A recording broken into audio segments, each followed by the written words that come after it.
بسم اللہ الرحمن الرحیم۔ السلام علیکم ناظرین۔ قوم عاد کی ہلاکت کے بعد قوم سمود ان کی قائم مقام ہوئی۔ اللہ تعالیٰ نے انہیں بھی طویل عمریں اور کثیر نعمتیں عطا فرمائی تھی، لیکن یہ بھی آخر کار اللہ تعالیٰ کی نافرمانیوں اور کفر شرک میں مبتلا ہو گئے۔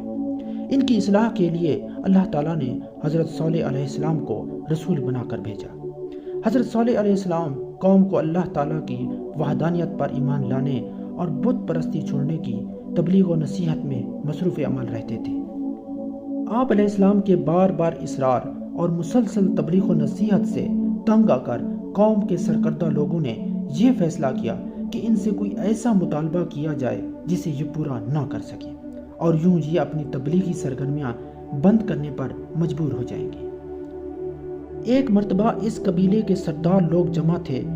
عین اسی وقت حضرت صالح علیہ السلام وہاں تشریف لے آئے۔ سرداروں نے آپ سے مطالبہ کیا کہ اگر آپ واقعی اللہ تعالیٰ کے رسول ہیں تو اس پہاڑ کی چٹان سے ایک ایسی اونٹنی نکال دیجئے جو 10 ماہ کی حاملہ ہو، طاقتور ہو، خوبصورت ہو اور ہر قسم کے عیوب و نقائص سے پاک ہو، اور نکلتے ہی بچہ جنے۔ اور انہوں نے مزید کہا کہ اگر آپ نے یہ کر دکھایا تو ہم آپ علیہ السلام کی رسالت پر ضرور ایمان لے آئیں گے۔ یہ باتیں سن کر حضرت صالح علیہ السلام نے 2 رکعت نماز پڑھ کر بارگاہ الہی میں دعا کی اور سامنے چٹان کی طرف اشارہ فرمایا، تو اسی وقت چٹان پھٹی اور اس میں سے ایک انتہائی خوبصورت تندرست اونٹنی نکل آئی جو حاملہ تھی، اور نکل کر اس نے بچہ بھی جنا۔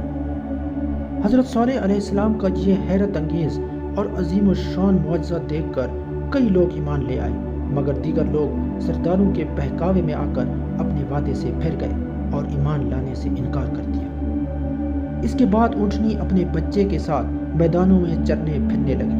حضرت صالح علیہ السلام نے اپنی قوم کو اونٹنی کے بارے میں نصیحت کی کہ یہ اللہ کی اونٹنی ہے، جہاں جائے چرتی رہے، اسے نہ مارنا اور نہ ہی اسے قتل کرنا۔ کنویں پر ایک دن اونٹنی پانی پینے آئے گی اور ایک دن تمہارا ہے، اس دن تم پانی لینے آنا، اور اگر ایسا نہ کیا تو تم پر عذاب الہی نازل ہوگا۔ قوم سمود ایک عرصہ تک ان احکامات پر عمل پیرا رہی، پھر انہیں اپنی چراگاہوں میں اور مویشیوں کے لیے پانی کی تنگی کی وجہ سے افسوس ہوا، تو وہ لوگ اونٹنی کو قتل کرنے پر متفق ہو گئے، اور ان کے ایک ساتھی قدار بن سالف نے تیز تلوار سے اونٹنی کی کونچیں کاٹ کر اسے قتل کر دیا۔